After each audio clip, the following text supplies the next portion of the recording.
Nanginginig ang kamay ni Miguel Buenaventura habang hawak ang malamig na mikropono. Ang liwanag mula sa mga kamera ay tila libu-libong karayom na tumutusok sa kanyang mga mata, ngunit blangko lamang ang kanyang nakikita. Isang dagat ng mga muka, mga taong nakasuot ng mamahaling damit at alahas, mga nagbubulungan, naghihintay. Ito ang taunang charity ball ng Buenaventura Corporation, gabi ng pagbibigay, ng pagpapakitang gilas. Ngunit para kay Miguel, ito ang gabi ng kanyang desperasyon. Huminga siya ng malalim.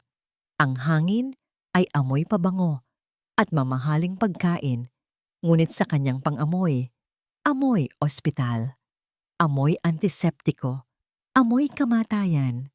Magandang gabi sa inyong lahat. Simula niya, ang boses ay halos hindi niya makilala. Masyadong kalmado, masyadong kontrolado, isang kasinungalingan. Sa loob niya, isang bagyo ang nagwawala. Salamat sa pagdalo ninyo ngayong gabi. Nakikita niya ang bawat sulok ng grand ballroom na ito, ngunit ang tanging nakikita ng kanyang isip ay ang puting pader ng isang silid sa ospital, ang nakakabinging tunog ng flatline sa heart monitor. Ang mukha ng kanyang asawang si Isabel, maputla, payapa, ngunit wala ng buhay. Isang taon na ang nakalipas, pero ang sakit ay parang kahapon lang nangyari. At ang bunga ng sakit na yon, ang katahimikan, para suportahan ang ating advokasya para sa mga bata. Mga bata. Napatingin siya sa direksyon kung saan nakaupo ang kanyang ina, si Doña Eleonor, diretso ang likod. Ang mukha ay isang perpektong maskara ng isang matriarka. Pero alam ni Miguel ang nasa likod ng maskarang yon. Pagkadismaya, pagkainis, pero wala na siyang pakialam. Ang tanging mahalaga ay ang batang naiwan sa mansyon, ang kanyang anak. Ang 5 taong gulang na si Leo na hindi na muling nagsalita mula ng araw na yon. Hindi isang salita, hindi isang yak. Tanging mga matang puno ng takot at kalungkutan na hindi niya maabot. Sinubukan na niya ang lahat.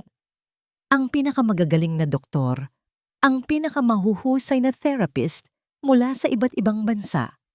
Milyon-milyon ang nagastos niya para lang marinig muli ang boses ng kanyang anak, para marinig ang salitang Papa. Pero lahat sila ay nabigo.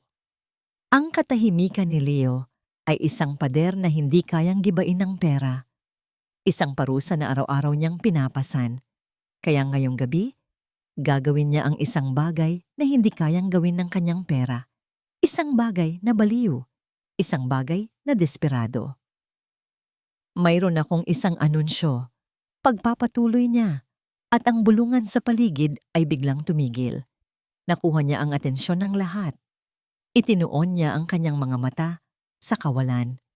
Ang aking anak, si Leo, ay nangangailangan ng tulong. Naramdaman niya ang pagbabago sa atmosfera.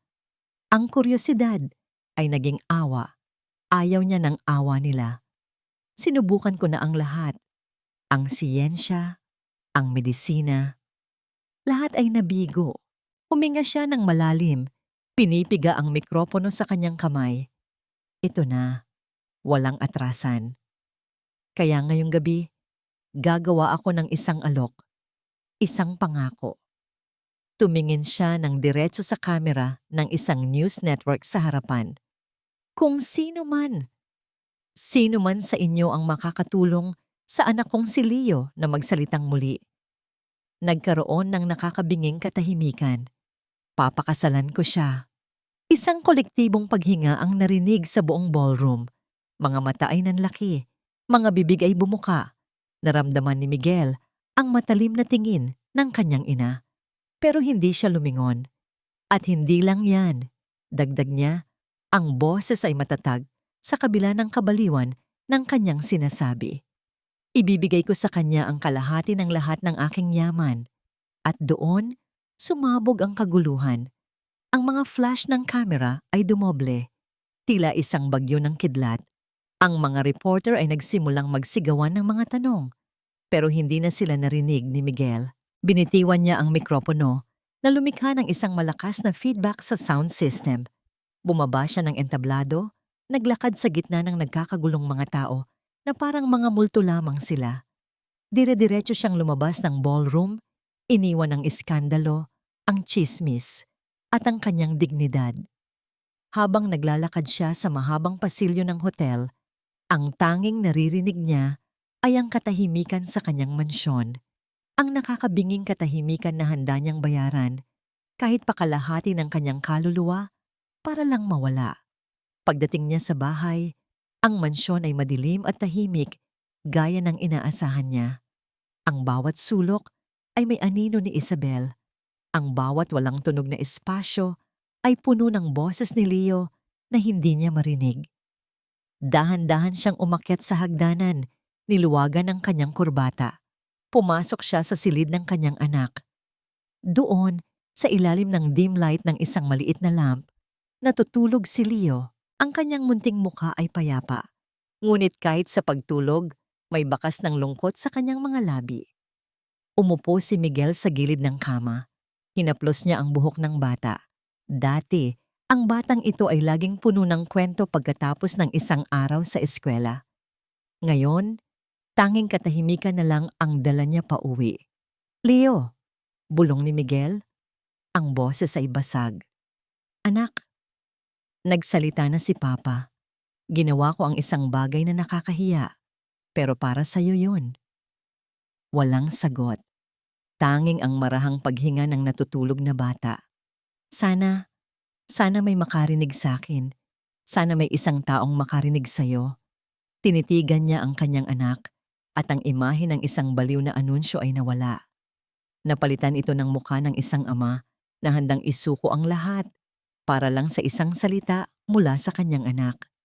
Inayos niya ang kumot ni Leo at hinalikan ito sa noo. Pagkatapos ay tumayo siya at lumabas ng silid.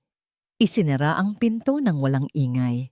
Sa kabilang dako ng magulong syudad, sa isang maliit na apartment na amoy panlinis at pagod, isang babae ang nagpupunas ng sahig. Si Liliana Reyes, isang janitress sa isang pribadong eskwelahan. Bukas ang isang lumang TV sa sulok, nagbabalita tungkol sa mga kaganapan sa alta sosyedad. Hindi niya ito pinapansin. Sanay na sa ingay habang nagtatrabaho.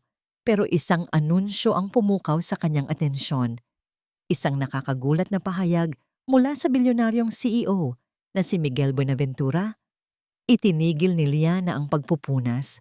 Tumingin siya sa screen. Nakita niya ang isang gwapong lalaki na may malulungkot na mata, nakatayo sa entablado. At pagkatapos, ipinakita ng kamera ang larawan ng dahilan ng lahat ng kaguluhan. Isang batang lalaki na may mga matang pamilyar sa kanya. Mga matang puno ng takot. Mga matang puno ng lungkot. Mga matang katulad ng sa kanyang anak na si Maya. Narinig niya ang anunsyo, ang pangakong kasal, ang kalahati ng yaman. Pero hindi iyon ang narinig ng puso ni Liana. Ang narinig niya ay ang sigaw ng isang desperadong ama. At ang nakita niya ay ang tahimik na pagtangis ng isang batang nawawala sa sarili niyang mundo. Nabitawan niya ang basahan. Ang kanyang mga mata ay nakapako sa screen sa mukha ng batang si Leo. Sa sandaling iyon, alam niya ang kailangan niyang gawin. Hindi para sa pera, hindi para sa pangako, kundi para sa batang may mga matang katulad ng sa anghel na matagal na niyang dinadasalan sa langit. Hindi maalis sa isip ni Liana ang mga mata ng batang si Leo Buenaventura. Kahit na pinatay na niya ang telebisyon, kahit na tapos na niyang linisin ang buong apartment, ang imahe ng bata ay malinaw pa ring nakaukit sa kanyang isipan. Puno ng takot, puno ng lungkot. Isang pamilyar na kirot ang gumuhit sa kanyang dibdib. Ang kirot na may pangalang Maya. Naglakad siya papunta sa isang maliit na aparador sa sulok ng kanyang kwarto. Dahan-dahan niyang binuksan ito at kinuha ang isang maliit na kahon na yari sa kahoy. Luma na ito at medyo kupas, pero ito ang pinakamahalaga niyang yaman. Umupo siya sa gilid ng kanyang kama at binuksan ang kahon. Sa loob, Naroon ang lahat ng alaala ng kanyang anak. Isang pares ng maliliit na sapatos, isang laso mula sa buhok nito, at isang litrato. Sa litrato, isang batang babae na may maningning na mga mata at matamis na ngiti ang nakatingin sa kanya. Si Maya, ang kanyang anghel. Hinaplos ni Liana ang litrato. Naramdaman niya ang unti-unting pag-init ng kanyang mga mata. 5 taon din si Maya nang kunin siya ng langit. Isang bihirang sakit sa puso ang tumapos sa maikli nitong buhay. Sa ilalim ng litrato ay may isang sobre na hindi na niya naipadala. Nakasulat dito ang pangalan, Dra. Isabel Montelibano. Siya ang doktor na lumaban para kay Maya hanggang sa huling sandali. Isang doktor na may ginintuang puso na umupo sa tabi niya at hinawakan ng kanyang kamay habang umiiyak siya sa pasilyo ng ospital. Siya ang asawa ng lalaki sa TV. Salamat po, doktora. Bulong ni Liana sa hangin. Sinubukan niyo po ang lahat. Isinara niya ang kahon. Ngunit sa pagkakataong ito, ang lungkot na dati nagpapabigat sa kanyang puso ay may kasamang kakaibang damdamin. Isang determinasyon. Hindi niya nailigtas si Maya pero baka may magagawa siya para kay Leo. Hindi para sa pera, hindi para sa kasal, kundi bilang isang utang na loob sa doktorang nagmalasakit sa kanyang anak. At bilang isang ina na nakakaintindi sa sakit ng isang batang nawalan. Kinabukasan, suot ang kanyang pinakamatinong damit, nagtungo si Liana sa isang employment agency na naghahanap ng mga kasambahay para sa mayayamang pamilya. Nang sabihin niya kung saan niya gustong mag-apply, tiningnan siya ng babae sa ahensya na parang nababaliw siya. Miss, sa mansyon ng mga Buenaventura, alam mo ba kung gaano kahigpit doon? At sa dami ng nag-a-apply ngayon dahil sa anunsyo ni Sir Miguel, baka wala kang pag-asa. Susubukan ko lang po, mahinahong sagot ni Liana. At tila mapaglaro ang tadhana. Dahil sa dami ng mga babaeng nag-apply na halatang naghahabol sa yaman, ang simple at tahimik na presensya ni Liana ay namukod-tangi. Ang kailangan nila ay isang tunay na katulong, hindi isang gold digger. Pagkalipas ng 1 linggo, ipinatawag siya para sa huling panayam sa mismong mansyon. Habang nakatayo sa harap ng dambuhalang gate, halos mapaurong si Liana. Ang mansyon ay hindi isang bahay, isa itong palasyo. Malamig at nakakatakot. Ang sumalubong sa kanya ay ang head housekeeper, isang matandang babae na nagngangalang Celia. Ang kanyang mga mata ay matalas. Sinusuri si Liana mula ulo hanggang paa. Bakit mo gustong magtrabaho dito? Tanong ni Manang Celia. Ang boses ay seryoso. Kailangan ko po ng trabaho at may kaunti po akong kaalaman sa pag-aalaga ng bata. Sagot ni Liana, totoo ngunit hindi buo. Maraming nag-apply dahil sa alok ni Sir Miguel. Isa ka ba sa kanila? Umiling si Liana. Hindi po. Sabi niya, diretsong nakatingin sa mata ng matanda. Narito po ako para magtrabaho, para maglingkod. Kung ano man po ang problema ng pamilya, labas po ako doon. May nakitang sinseridad si Manang Celia sa mga mata ni Liana. Isang bagay na hindi niya nakita sa iba.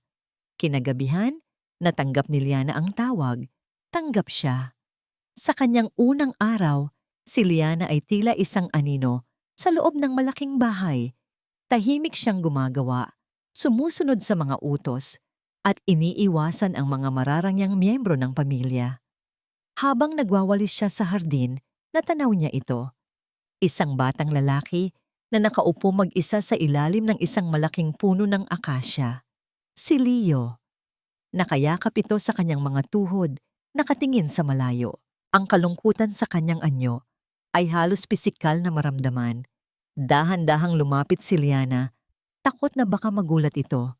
Ngunit nang mapansin siya ng bata, nanlaki ang mga mata nito sa takot. Mabilis itong tumayo at tumakbo papasok ng bahay na parang nakakita ng multo. Hindi siya hinabol ni Liana. Sa halip na upo siya sa damuhan, malapit sa isang hardin ng mga puting rosas na tila napaka-presko at alagang-alaga. Tumingin siya sa mga bulaklak, naaalala ang mga kwento tungkol sa yumaong si Mrs. Isabel at ang pagmamahal nito sa hardin. Maganda sila, bulong niya sa sarili habang ginagawa ang sign language para sa salitang bulaklak. Anong ginagawa mo? Isang malamig na boses ang bumasag sa katahimikan. Napalingon si Liana at nakita ang isang eleganteng babae na nakatayo sa likuran niya. Nakasuot ito ng mamahaling bestida at ang kanyang buhok ay perpektong nakaayos. Si Doña Eleonor Buenaventura. Ang mga mata nito ay tumingin sa kanya mula ulo hanggang paa na may halong pagkamuhi at pagdududa. Para siyang tinitingnan na isang dumi sa kanyang perpektong hardin. Sorry po, ma'am. Nauutal na sabi ni Liana. Mabilis na tumayo. Nagpapahinga lang po saglit. Hindi sumagot ang matanda. Tinalikuran lang siya nito at naglakad paalis. Pero bago pa man ito makalayo, narinig ni Liana ang bulong nito sa isang katulong na kasunod niya. Bantayan niyo ang bawat galaw ng babaeng yan. Naiwang mag-isa si Liana, ramdam ang bigat ng tingin ng matriarka. Alam niyang hindi magiging madali ang pananatili niya rito. Mula sa bintana ng kanyang opisina sa ikalawang palapag, nakita ni Miguel ang lahat. Nakita niya ang bagong katulong na lumapit sa kanyang anak. Nakita niya ang pagtakbo ni Leo at nakita niya kung paano ito naupo na lang sa damuhan. Pero ang pinagtataka niya ay ang huling ginawa nito. Nakita niya itong gumawa ng isang senyas gamit ang kamay, nakatingin sa mga rosas ni Isabel. Isang senyas na hindi niya maintindihan. Kumunot ang noo ni Miguel. Sino ang kakaibang babaeng ito at ano ang ginagawa niya sa hardin ng kanyang asawa? Lumipas ang mga araw na tila isang laro ng pagmamasid para kay Miguel. Mula sa bintana ng kanyang study o sa mga sandaling dumadaan siya sa pasilyo, palagi niyang hinahanap ng tingin ang bagong katulong, Liana.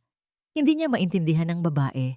Hindi ito katulad ng mga naunang therapist na nagpapakitang gilas na may dalang mga makukulay na laruan at komplikadong chart. Si Liana ay tahimik lang. Isang anino na laging nasa paligid ni Leo pero hindi kailanman namimilit. Nakikita niya itong nagbabasa ng libro sa hardin, malakas ang boses para marinig ng hangin. Kahit na si Leo ay nakatalikod at naglalaro sa lupa. Nakikita niya itong gumagawa ng mga hugis sa ulap gamit ang daliri. Habang si Leo ay nakaupo sa malayo. Walang pilitan, walang presyon, isang payapang presensya lang. Anong kalokohan to? Bulong niya sa sarili isang hapon. Binabayaran ko siya para magtrabaho, hindi para magmuni-muni sa hardin. Pero may isang bahagi sa kanya na hindi kayang utusan si Manang Silya na paalisin ang babae. Isang kuryosidad, isang maliit, halos hindi maramdamang pag-asa. Isang hapon, habang abala siya sa pagpirma ng mga dokumento, muli siyang napatingin sa bintana. Naroon na naman sila sa hardin. Si Leo, nakaupo sa damuhan, at si Liana, ilang talampakan ng layo, may hawak na isang malaking dahon ng saging. Ano na namang ginagawa nito? Pinanood niya habang maingat na tinutupi ni Liana ang dahon.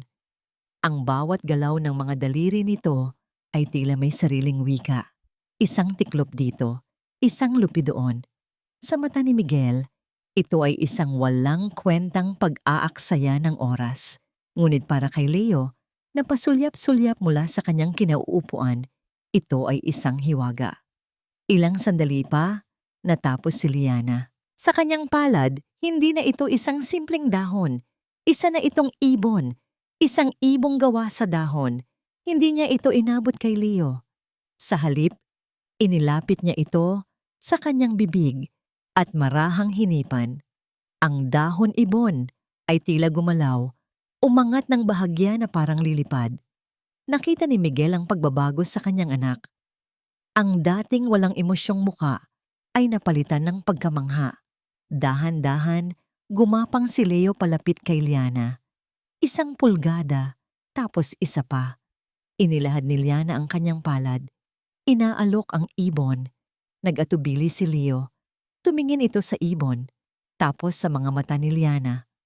Walang pilit, tanging isang tahimik na paanyaya at dahan-dahan iniabot ng bata ang kanyang kamay at kinuha ang laruan. Sinuri niya ito, hinaplos ang mga tupi at nangyari ang himala. Isang bahagyang paggalaw sa gilid ng labi ni Leo. Maliit lang, halos hindi mapansin. Ngunit lumaki ito, umakyat sa kanyang mga pisngi at nag-angat sa buong anyo ng kanyang mukha. Isang ngiti, isang tunay, dalisay na ngiti. Nabitawan ni Miguel ang hawak niyang pluma.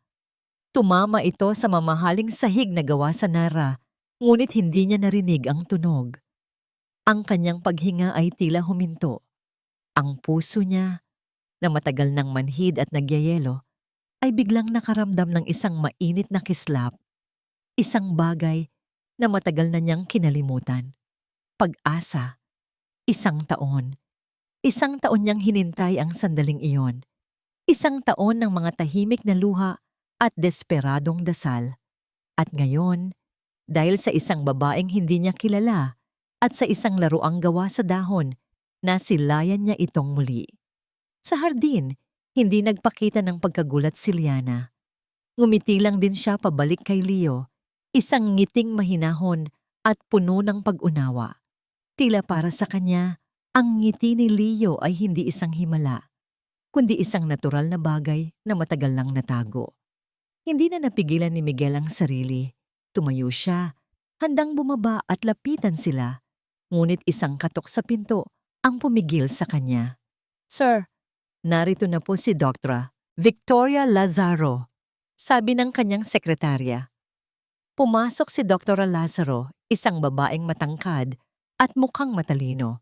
Suot ang isang puting-puting coat na tila simbolo ng kanyang propesyon. May dala siyang isang makapal na folder at ang kanyang nangiti ay kasing professional at kasing lamig ng kanyang suot. "Mr. Buenaventura," bati nito. Inilatag niya ang folder sa mesa ni Miguel. "Ito na po ang ginawa kong comprehensive behavioral therapy plan para kay Leo. Magkakaroon tayo ng sessions 3 times a week. Gagamit tayo ng structured play at positive reinforcement techniques para unti-unting maibalik ang kanyang verbal skills." Nakikinig si Miguel, ngunit ang kanyang isip ay nasa hardin pa rin. Dati, baka humanga siya sa mga komplikadong salitang ito. Ngunit ngayon, pagkatapos makita ang isang simpleng dahon ibon, ang lahat ng ito ay tila napakalamig at walang buhay. "Okay, Dr. Lazaro, we will review this," sabi na lang niya para matapos na ang usapan. Nang makaalis ang doktora, mabilis na lumabas si Miguel ng kanyang study. Hinanap niya si Liana. Natagpuan niya ito sa kusina, tahimik na nagpupunas ng mga plato. "Liana." Nagulat ang dalaga nang marinig ang kanyang pangalan. Ito ang unang beses na tinawag siya ni Miguel. Sir?" Lumapit si Miguel, hindi sigurado kung paano magsisimula. "Kanina," sabi niya, hirap hanapin ang tamang salita. "Sa hardin, si Leo." Ngumiti siya. Tumangulang si Liana na parang ordinaryong bagay lang ang nasaksihan niya. "Paano mo ginawa yon?" tanong ni Miguel. Ang boses ay puno ng pagkamangha na hindi niya maitago. Napayuko si Liana, tila nahihiya sa atensyon. Tumingin siya sa basang plato sa kanyang kamay bago muling tumingin kay Miguel. "Hindi ko po sinusubukang pilitin siyang magsalita, sir," mahina niyang sabi. "Sinusubukan ko lang pakinggan ang kanyang katahimikan." Natigilan si Miguel. Ang mga salitang yon ay mas tumagos sa kanya kaysa sa lahat ng mamahaling payo ng mga eksperto. Pakiramdam niya, sa isang iglap, mas naintindihan ng simpleng katulong na ito ang kanyang anak kaysa sa kanya. Ngunit sa di kalayuan, mula sa veranda sa ikalawang palapag, may isang pares ng matang matalas na nagmamasid. Nakita ni Doña Eleonor ang pag-uusap. Nakita niya ang kakaibang kislap sa mga mata ng kanyang anak habang kausap ang katulong. Isang kislap na matagal na niyang hindi nakikita. Isang kislap na mapanganib. Kinuha niya ang kanyang cellphone at nagdial. Nang may sumagot sa kabilang linya, ang kanyang boses ay malamig at puno ng utos. Hello? Iimbestigahan mo ang lahat tungkol sa babaeng nagngangalang Liana Reyes. Lahat. Naging paraiso nila Liana at Leo ang hardin ni Isabel. Doon, sa gitna ng mga bulaklak at halimuyak, unti-unting namumukadkad din ang kumpiyansa ng bata. Natuklasan ni Liana na mahilig mag-drawing si Leo. Binigyan niya ito ng papel at krayola.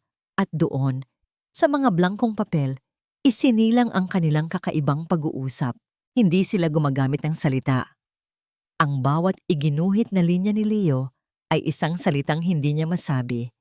Iginuhit niya ang araw, mas maliwanag kaysa dati. Iginuhit niya ang mga bulaklak na may mga ngiti sa bawat talulot. At isang araw, iginuhit niya ang isang ibong gawa sa dahon. Para kay Liana, ang bawat drawing ay isang tagumpay. Isang bintana, papasok sa tahimik na mundo ng bata. Kasabay ng pagbukas ng mundo ni Leo, unti-unti ring nagbabago ang takbo ng buhay sa mansyon. Napapansin ni Liana na mas maaga nang umuuwi si Miguel. Hindi na ito laging nakakulong sa opisina. Minsan, nahuhuli niya itong nakatayo sa di kalayuan. Pinapanood sila ni Leo. Isang maliit na ngiti ang nakasungaw sa kanyang mga labi. Ang dating malamig at malungkot na CEO ay nagkakaroon ng liwanag sa mga mata. At sa tuwing nagtatama ang kanilang mga paningin, may kung anong kuryenteng dumadaloy sa hangin na nagpapakaba sa dibdib ni Liana. Isang gabi, habang inihahanda ang hapunan, nagulat ang lahat. Sa halip na magkulong sa kanyang silid, si Leo ay kusang bumaba at naupo sa hapagkainan sa tabi ng upuan ni Miguel. Ilang buwan na rin mula noong huli itong nangyari. Natigilan si Miguel. Tumingin siya sa kanyang anak na nakatingin naman kay Liana na naghahain ng pagkain. Itinaas ni Leo ang kanyang kamay at gumawa ng isang senyas na itinuro sa kanya ni Liana. Ang senyas para sa sama-sama. Pagkatapos ay itinuro niya ang bakanting upuan sa tabi niya. Naiintindihan ng lahat ang ibig sabihin noon. Gusto niyang makasabay si Liana sa pagkain. Pero sir, protesta ni Manang Celia. Hindi po kumakain ang mga katulong kasama ng pamilya. Tumingin si Miguel sa nag-aasam na mga mata ng kanyang anak. Pagkatapos ay kay Liana na halatang hindi komportable. Isang desisyon ang kailangan niyang gawin. Hayaan mo siya, Manang Celia. Sabi ni Miguel. Ang boses ay mahinahon, ngunit may bigat. Maupo ka, Liana. Sa unang pagkakataon, ang hapagkainan ng mga Buenaventura ay naging tahanan. Nag-uusap si Miguel at Liana tungkol sa mga simpleng bagay, sa mga bulaklak sa hardin, sa mga drawing ni Leo. Tahimik lang ang bata, pero ang kanyang mga mata ay masaya. Tanging si Doña Eleonor ang hindi umiimik. Ang mahigpit na pagkakahawak sa kanyang kubyertos, ang tanging pahiwatig ng kanyang pagtutol. Ngunit ang kapayapaan ay hindi nagtagal. Kinabukasan, dumating si Doktora Victoria para sa kanyang sesyon. Nakita niya si Liana at Leo na masayang nagdidilig ng mga halaman. Mr. Buenaventura, sabi ng doktora kay Miguel, na naroon din, ang boses ay matabigiwas ay matamis, ngunit may kamandag. Maganda na nagkakaroon ng progress si Leo. Pero kailangan nating mag-ingat. Minsan, ang mga hindi kwalipikadong pamamaraan, kahit na mukhang mabuti sa simula, ay maaaring magdulot ng permanenteng pinsala sa isip ng isang bata. Ang mga salita ay tila isang sampal kay Liana. Ramdam niya ang patama. Isa lang siyang katulong. Ano nga ba ang alam niya? Nang gabing iyon, habang naglilinis siya sa pasilyo, malapit sa library, narinig niya ang boses ni Doña Eleonor mula sa nakabukas na pinto. May kausap ito sa telepono. Siguraduhin mong malinis ang pag-iimbestiga mo, sabi ng matanda. Ayokong malaman niyang may nagmamanman sa kanya. Alamin mo ang lahat. Ang pamilya niya, ang nakaraan niya, lalo na ang tungkol sa anak niyang namatay. Ang batang nagngangalang Maya. Sa pagkarinig ng pangalan ng kanyang anak, Tila kabayong nagkakarera ang puso ni Liana. Nanlamig ang kanyang mga kamay. Paano? Paano nalaman ni Doña Eleonor ang tungkol kay Maya? Dali-dali siyang umalis. Takot na baka mahuli siya. Nagkulong siya sa kanyang maliit na silid. Ang isip ay puno ng pangamba. Ang sikretong itinatago niya, ang dahilan kung bakit siya naroon, ay hindi na pala sikreto. Ilang sandali pa, may kumatok sa kanyang pinto. Si Manang Celia. Liana, may nagpapabigay nito sa'yo. Sabi ng matanda, iniabot ang isang puting sobre. Nagtatakang kinuha ito ni Liana. Walang pangalan ng nagpadala. Nang buksan niya ito, halos malaglag ang kanyang panga. Sa loob, isang makapal na pligo ng tig-1,000 piso. 10,000? 20,000? Hindi niya mabilang. At sa ilalim ng pera, may isang maliit na papel na may nakasulat na mga salitang tila mga punyal na sumaksak sa kanyang puso. Alam mo na ang halaga mo. Umalis ka na. Hindi maipaliwanag ni Miguel ang nararamdaman niya. Sa bawat araw na kasama nila si Liana, tila nababawasan ng bigat sa kanyang dibdib. Ang dating malungkot na mansyon ay nagkakaroon ng buhay. Ang tawa ni Leo, kahit walang tunog, ay nagiging musika sa kanyang pandinig. At si Liana, may kung anong mahika sa presensya ng babae. Isang kapayapaan na hindi kayang bilhin ng lahat ng kanyang pera. Isang gabi, umuwi siya mula sa opisina na pagod na pagod. Ang katahimikan sa itaas ng bahay ay kakaiba. Hindi ito ang dating nakakabinging katahimikan. Ito ay isang payapang katahimikan. Dahan-dahan siyang umakyat at habang papalapit siya sa silid ni Leo, may narinig siyang isang mahinang himig. Isang oyayi. Sumilip siya sa bahagyang nakabukas na pinto. Nakita niya si Liana na nakaupo sa gilid ng kama habang marahang tinatapik ang kanyang anak na mahimbing nang natutulog. Ang boses nito ay mahina, ngunit malinaw. Kumakanta ng isang lumang kundiman. Sa sandaling iyon, nakita ni Miguel ang isang larawan na matagal na niyang pinapangarap. Isang ina, isang anak, isang tahanan. Napapikit siya. Ninamnamang sandali. Ito ang tahanan. Ito ang pakiramdam na matagal nang ninakaw sa kanya ng tadhana. Sa unang pagkakataon, mula nang mawala si Isabel, naramdaman niyang posibleng maging buo muli. Ngunit ang pangarap ay biglang naglaho nang maramdaman niya ang presensya ng kanyang ina sa kanyang likuran. Miguel, anak, pwede ba tayong mag-usap sa library? Ang boses ni Doña Eleonor ay mahinahon, ngunit may diin na nagpapahiwatig ng panganib. Pagpasok nila sa library, agad na inilabas ng matanda ang isang brown envelope. Kinuha niya mula sa loob ang ilang mga litrato at inilatag ito sa mesa. Tingnan mo to, utos niya.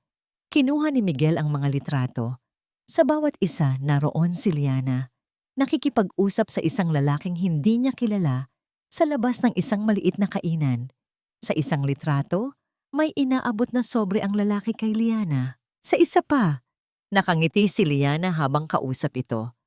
Ang kuha ay malabo at tila kinunan mula sa malayo. Pero sapat na para magtanim ng duda. Sino to? Tanong ni Miguel. Kumukunot ang noo. Isang private investigator, diretsong sagot ni Doña Eleonor. Pinamanmanan ko siya, Miguel, at tama ang kutob ko. May mga itinatago ang babaeng yan. Itinuro niya ang lalaki sa litrato. Ayon sa investigador, isa siyang ahente sa real estate. At ang pinag-uusapan nila? Mga property, mga lupa, mga bahay. Tumingin si Doña Eleonor ng diretso sa mga mata ng anak. Hindi ka ba nagtataka, Miguel? Isang simpleng katulong, pero ang kausap ay tungkol sa real estate? Baka naman, pinaplano na niya kung saan gagastusin ang perang inaasahan niyang makuha mula sa'yo. Ma, this is absurd. Mabilis na tanggi ni Miguel, pero ang lason ay naipasok na. Bumalik sa alaala niya ang anunsyo na ginawa niya. ang pangako ng kalahating yaman. Anak, huwag mong hayaang bulagin ka ng iyong desperasyon. Malumanay na sabi ng kanyang ina. Hinahaplos ang kanyang braso. Alam kong napapalapit ka sa kanya.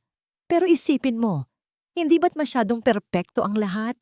Dumating siya sa tamang panahon, nakuha niya agad ang loob ng anak mo. Hindi ba't parang isang magaling na script? Hindi sumagot si Miguel. Ang mga salita ng kanyang ina ay parang mga anay na unti-unting kumakain sa pundasyon ng tiwalang nagsisimula pa lang niyang buuin. Kinabukasan, ang init sa mga mata ni Miguel ay napalitan ng lamig. Naging maikli ang kanyang mga sagot kay Liana. Sinimulan niya itong obserbahan, hindi na nang may paghanga, kundi nang may pagdududa. Saan ka pupunta? Tanong niya isang hapon nang makita niya itong paalis. Suot ang damit panlakad nito. Day off nito. May aasikasuhin lang po, sir. Magalang na sagot ni Liana. Saan? Giit ni Miguel. Nagulat si Liana sa tono ng kanyang amo. Sa bangko lang po at bibisita sa isang kaibigan.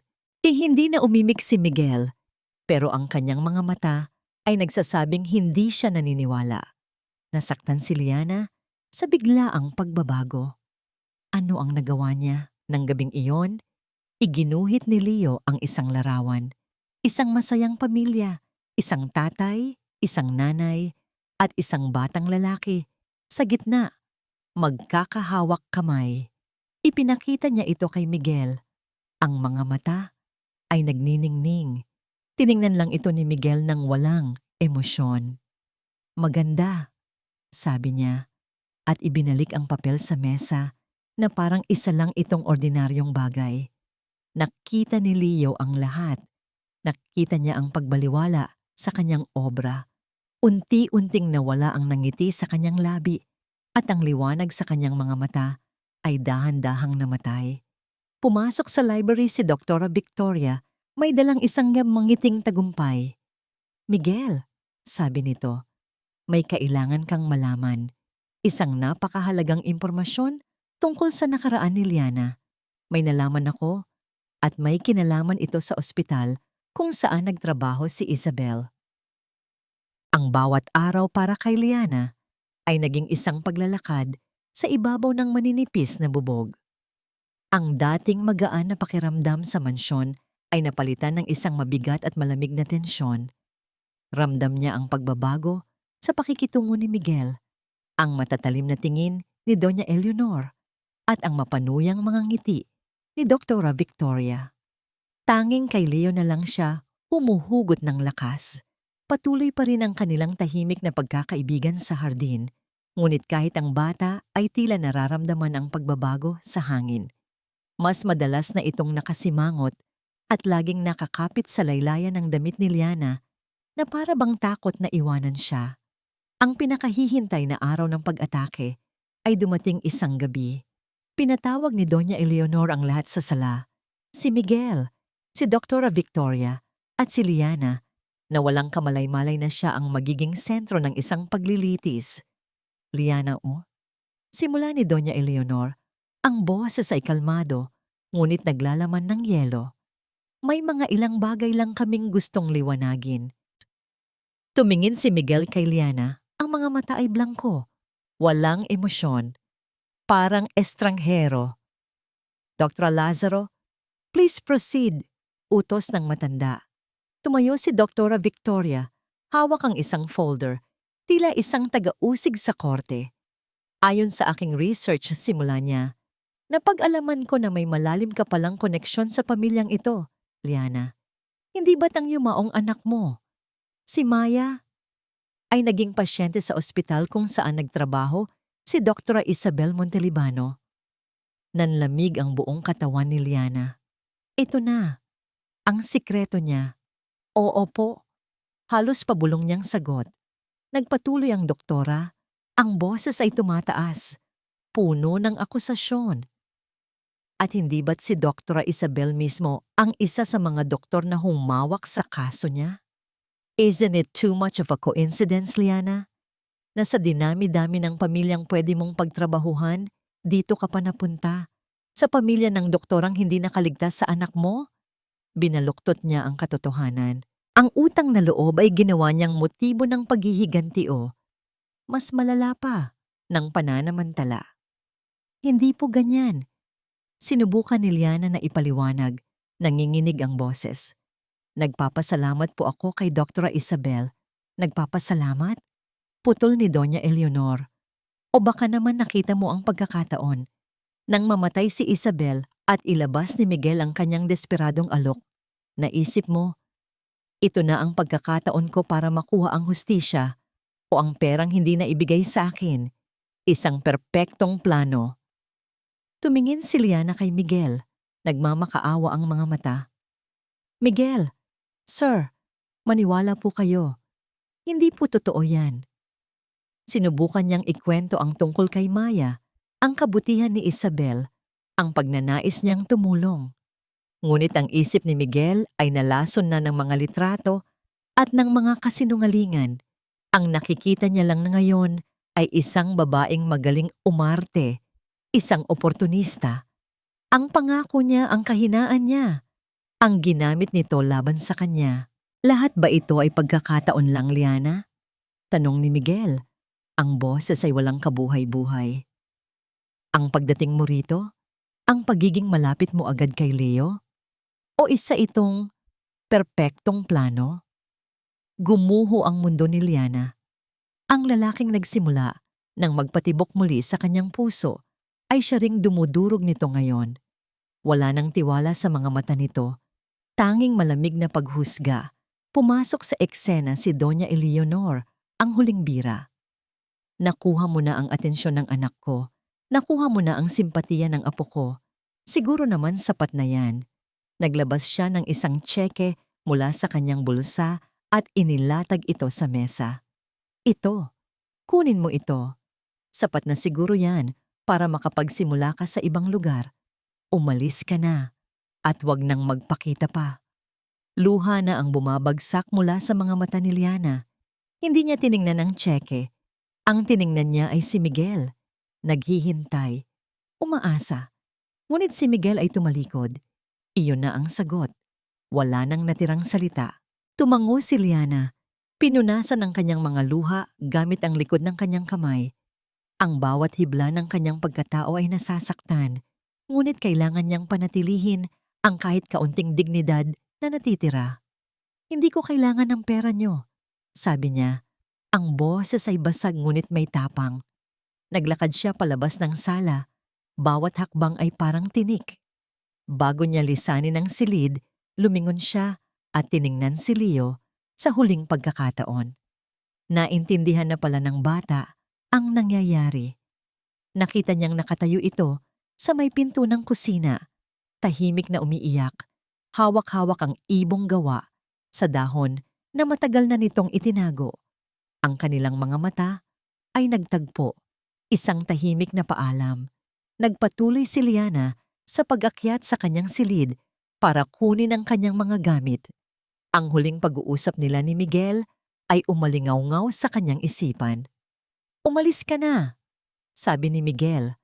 Ang boses ay kasing lamig ng yelo, hindi makatingin sa kanyang mga mata. Si Liana, habang bumubuhos ang luha, ay tumalikod at naglakad palabas ng pinto. Ang bawat hakbang ni Liana pababa sa engrandeng hagdanan ay isang dagok sa kanyang puso. Dala niya ang isang maliit na bag na naglalaman ng kanyang iilang damit at ng kahon ng mga alaala ni Maya. Ang bigat nito ay tila bigat ng buong mundo. Sa sala, naghihintay ang mga nagtagumpay. Si Doña Eleonor, nakataas ang noo. Si Dr. Victoria, may isang munting ng ngiti ng pagwawagi.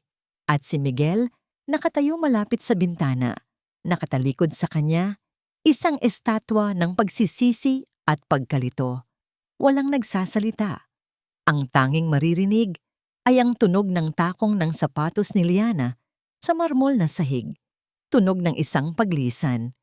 Habang papalapit siya sa malaking pinto, hindi niya mapigilang lumingon sa huling pagkakataon. Hinanap ng kanyang mga mata si Leo, pero wala na ito sa may kusina. Siguro'y nagtago na sa kanyang silid, dala ang durog nitong puso.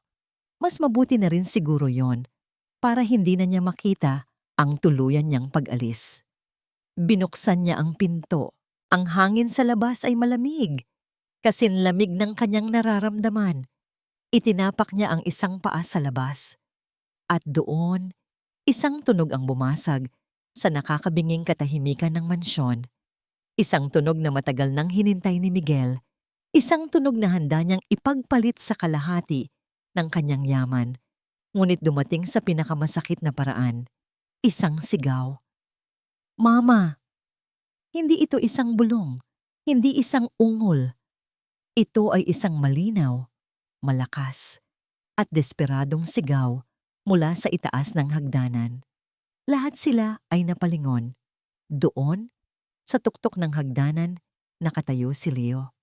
Ang kanyang mukha ay basang-basa ng luha. Ang kanyang dibdib ay mabilis na umaakyat baba.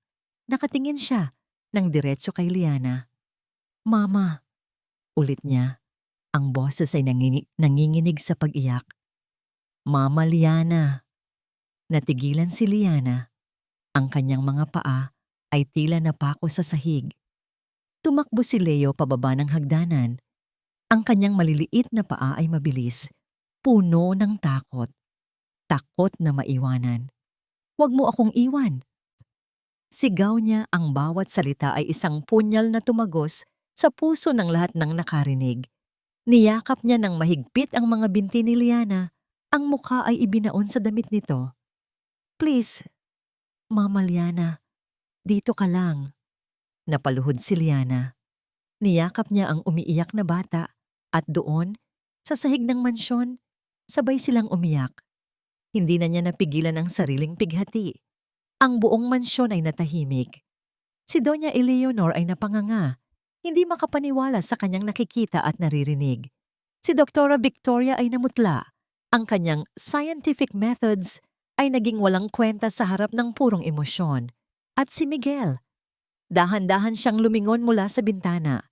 Ang kanyang mukha ay isang maskara ng pagkabigla, sakit, at isang dahan-dahang realisasyon. Nakita niya ang eksena. Ang babaeng pinalayas niya na siyang tanging taong tinawag na mama ng kanyang anak.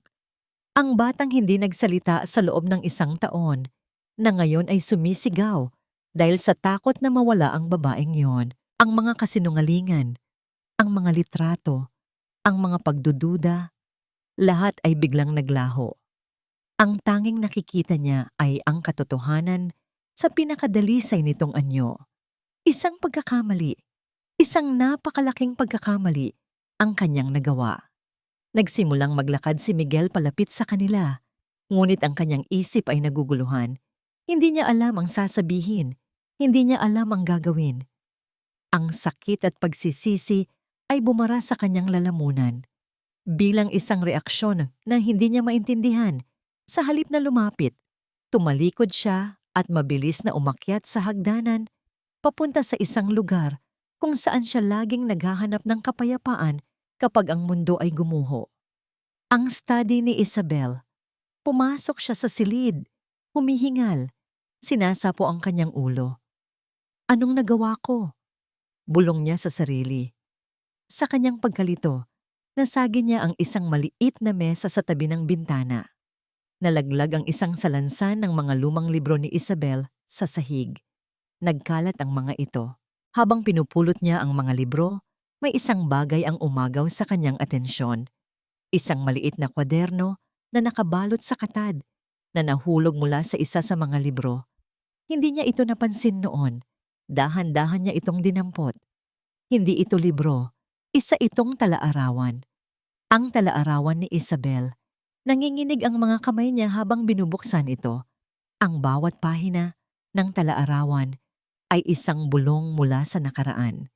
Nanginginig ang kamay ni Miguel habang binabasa ang sulat kamay ng kanyang yumaong asawa. Naroon ang mga pangarap ni Isabel, ang kanyang mga pagod, ang kanyang mga lihim na lungkot. Isang malaking bahagi nito ay tungkol sa kanyang trabaho.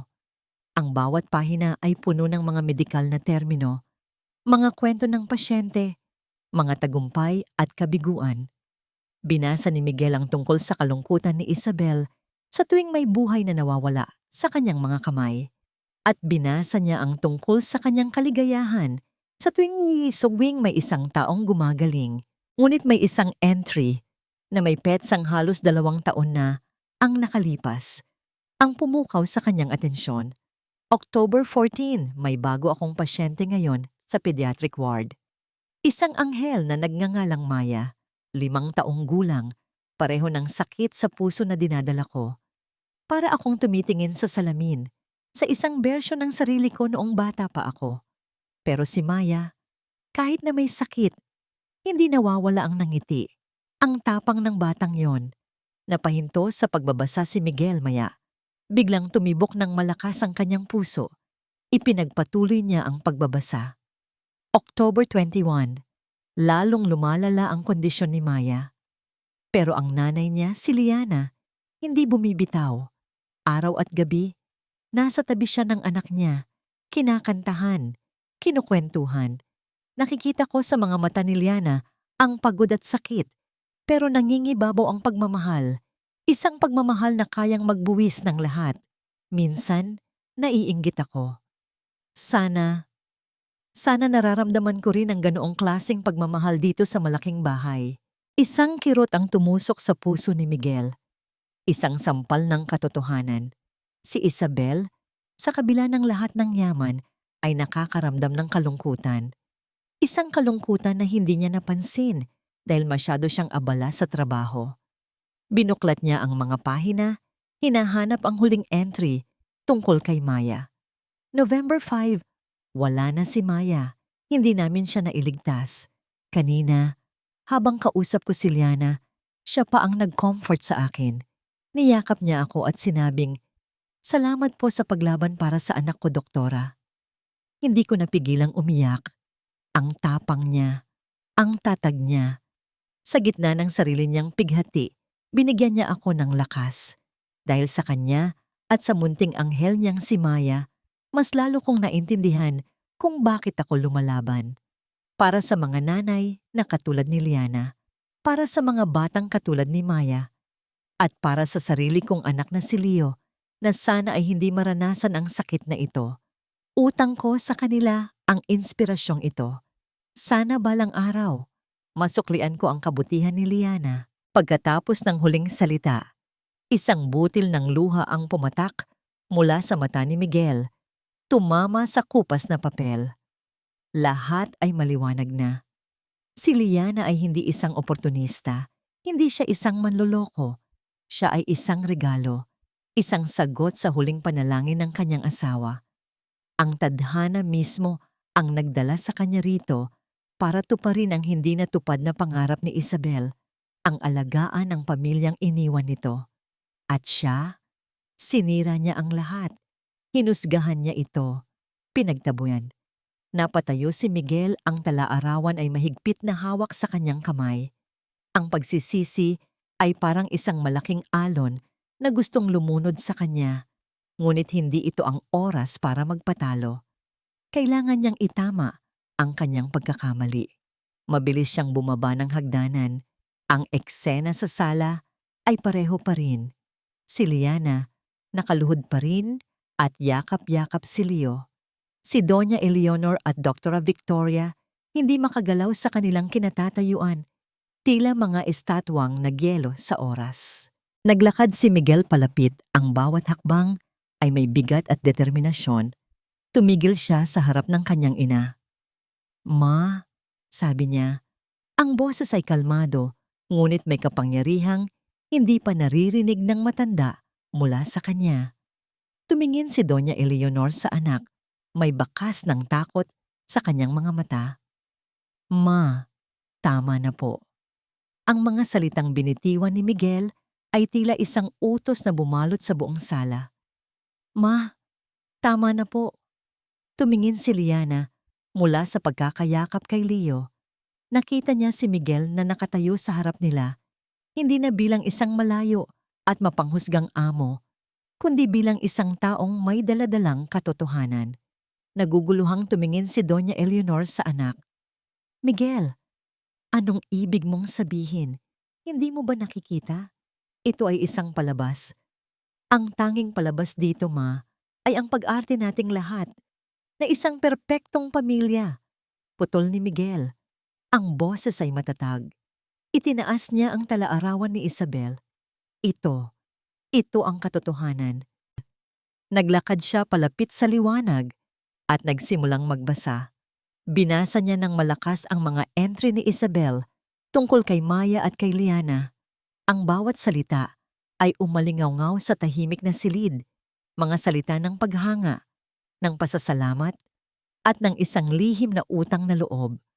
Habang nagbabasa si Miguel, ang boses ni Isabel ay tila bumabalik mula sa kabilang buhay.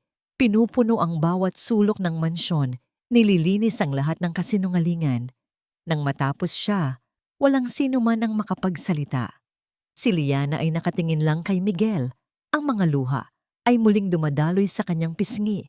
Ngunit sa pagkakataong ito, hindi dahil sa sakit, kundi dahil sa pagkaunawa. Sa wakas, may isang taong nakarinig sa kwento niya. Ang mukha ni Doña Eleanor ay unti-unting nagbago.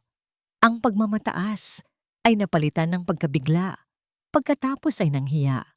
Ang babaeng itinuring niyang kaaway ay ang siya palang tinitingala ng kanyang yumaong manugang. Si Dr. Victoria naman ay tila hinigop ng lupa. Ang kanyang teorya at profesionalismo ay gumuho sa harap ng isang katotohanang isinulat ng puso. Binaling ni Miguel ang tingin sa doktora. Dr. Lazaro, tapos na ang serbisyo mo dito. Pwede ka nang umalis. Walang nagawa ang doktora kundi tumango at mabilis na lumabas. Dala ang kanyang kahihiyan. Pagkatapos, hinarap ni Miguel ang kanyang ina. Ang mga mata niya ay malungkot ngunit matatag. Ma, mahal kita. Pero mula ngayon, ako na ang magdedesisyon para sa pamilya ko. Huminga siya ng malalim. Ang pinakamalaking yaman ko ay hindi ang kumpanya o ang perang ito. Ang yaman ko ay ang batang ito. Sabi niya, itinuturo si Leo at ang babaeng kayakap niya. Iyon ang huling salitang narinig ni Doña Eleanor bago siya tahimik na umakyat sa kanyang silid, dala ang bigat ng kanyang pagkakamali. Nang sila na lang tatlo ang natira, dahan-dahang lumuhod si Miguel sa harap ni Liana at Leo. Inabot niya ang kamay at hinaplos ang pisngi ng kanyang anak. Pagkatapos, tumingin siya kay Liana. Ang kanyang mga mata ay puno ng pagsisisi na hindi kayang ilarawan ng kahit anong salita. Liana, sabi niya, basag ang boses, patawarin mo ako. Umiling si Liana. Sir? Miguel, pagtatama niya. Tawagin mo akong Miguel. Hinawakan niya ang kamay ni Liana. Naging bulag ako. Hinayaan kong lamunin ako ng galit at pagdududa. Patawarin mo ako sa lahat ng sakit na idinulot ko sa iyo. Itinaas niya ang paningin. Ang kanyang mga mata ay nagmamakaawa. Hindi lang pagsasalita ang itinuro mo sa anak ko. Tinuruan mo rin ang puso kong tumibok ulit. Patawarin mo ako, Liana. At kung papayag ka, hayaan mo akong itama ang lahat. Hayaan mo kaming maging pamilya mo. Si Leo, na nasa gitna nilang dalawa, ay tumingin sa kanyang ama. Pagkatapos ay kay Liana. Kinuha niya ang kamay ni Miguel at ang kamay ni Liana at pinagdikit ang mga ito sa ibabaw ng kanyang kandungan. Isang tahimik na sagot. Isang tahimik na pagsang-ayon. Tumingin si Liana sa mag-ama. Sa mga mata ni Miguel, nakita niya ang isang bagong simula. Sa mga mata ni Leo, nakita niya ang isang pamilyang nabuo mula sa mga durog na piraso ng nakaraan. Ang galit sa kanyang puso ay unti-unting natunaw, napalitan ng isang damdaming mas malakas pa. Pag-ibig. Dahan-dahan, tumango siya at isang ngangiti ang sumilay sa kanyang mga labing basang-basa ng luha. Lumipas ang ilang buwan. Ang hardin ni Isabel ay muling nabuhay. Ang dating mga nalantang rosas ay muling namukadkad, mas matingkad at mas mabango kaysa dati. Ang damo ay luntian, at ang hangin ay puno ng tunog ng mga humuhuning ibon at ng isang masayang boses ng bata. Dito natin ilalagay, Mama Liana, masiglang sabi ni Leo habang naghuhukay ng maliit na butas sa lupa gamit ang kanyang munting pala. Para maging kapitbahay niya yung mga rosas ni Mami Isabel. Ngumiti si Liliana. Inabot sa bata ang isang bagong tanim na sampagita. Sige anak, dahan-dahan lang para hindi masaktan ang mga ugat niya. Maingat na inilagay ni Leo ang halaman sa butas at tinabunan ito ng lupa. Pagkatapos ay tumingala siya kay Liana. Ang kanyang mga mata ay nagniningning sa saya. Walang bahid ng anumang lungkot o takot mula sa nakaraan. Para po ito sa dalawang mama ko, sabi niya nang may pagmamalaki.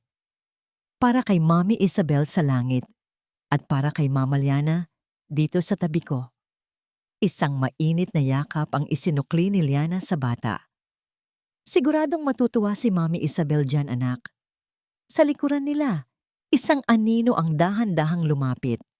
Naramdaman ni Liana ang dalawang mainit na braso na yumakap sa kanyang bewang mula sa likod at ang pamilyar na amoy ng pabango ni Miguel. At siguradong mas masaya ang papa nyo dahil pareho kayong nasa buhay ko. Bulong ni Miguel sa kanyang tainga. Bago siya halikan ng marahan nun sa pisngi, isinandal ni Liana ang kanyang ulo sa dibdib ni Miguel. Pinapanood si Leo na masayang nagdidilig ng bagong tanim. Ito na ang tahanan. Isang tahanang binuo mula sa sakit, pinatibay ng pagpapatawad at dinidiligan ng pagmamahal. Salamat sa pagdating mo sa buhay namin. Sabi ulit ni Miguel, ang boses ay puno ng pasasalamat. Hindi ko alam kung nasaan kami ngayon kung hindi ka dumating. Tumingin si Liana sa lalaking kayakap niya. Ang dating CEO na may malalamig na mga mata ay ngumingiti na ngayon ng may init at sinseridad. Ang dating bilyonaryong handang isuko ang kalahati ng yaman ay natagpuan ng isang kayamanang hindi kayang tumbasan ng pera. Sa di kalayuan, mula sa bintana ng library, nakatayo si Doña Eleanor. Pinapanood niya ang tatlo sa hardin. Wala nang pait sa kanyang mga mata. Wala nang pagtutol. Tanging isang tahimik na pagtanggap.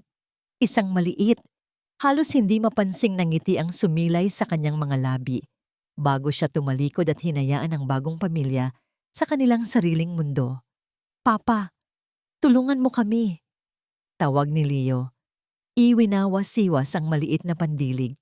Ngumiti si Miguel kay Liana. Tara, sabi niya, at magkahawak kamay silang lumapit sa kanilang anak. Sa ilalim ng ginintuang sinag ng papalubog na araw, ang tatlong anino ay naging isa. Magkakasama nilang diniligan ang mga bulaklak, ang mga luma at ang mga bago. Ang tawa ni Leo ay naging musika, ang mga ngiti ni na Miguel at Liana ang naging liriko. Sa hardin ng kanilang bagong simula, natagpuan nila ang isang bagay na mas mahalaga pa sa kahit anong salita. Natagpuan nila ang wika ng puso dahil ang pinakamalakas na sigaw at ang pinakatamis na tinig ay hindi nagmumula sa bibig, kundi sa pusong natutong umibig muli.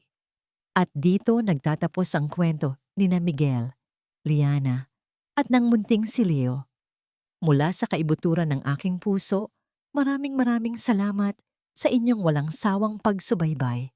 Salamat sa pagsama ninyo sa bawat pagpatak ng luha, sa bawat pagtibok ng puso, at sa bawat sandali ng pag-asang ating pinagsaluhan sa loob ng 10 kabanata. Habang isinusulat ko ang kanilang kwento, naramdaman kong hindi lang sila basta mga tauhan sa isang papel. Naging bahagi sila ng aking araw-araw at naging pamilyar ang kanilang mga pighati at tagumpay. Ang bawat salitang kanilang binitiwan at lalo na ang mga hindi nila nasabi ay nagmula sa pagnanais na iparating ang isang simpleng mensahe. Sana ay naipadama ng kwentong ito na ang tunay na komunikasyon ay hindi laging nangangailangan ng salita, na ang pinakamalakas na pagpapatawad at pinakadakilang pag-ibig ay madalas na matatagpuan sa katahimikan, sa isang yakap, sa isang tingin, sa isang simpleng ngiti.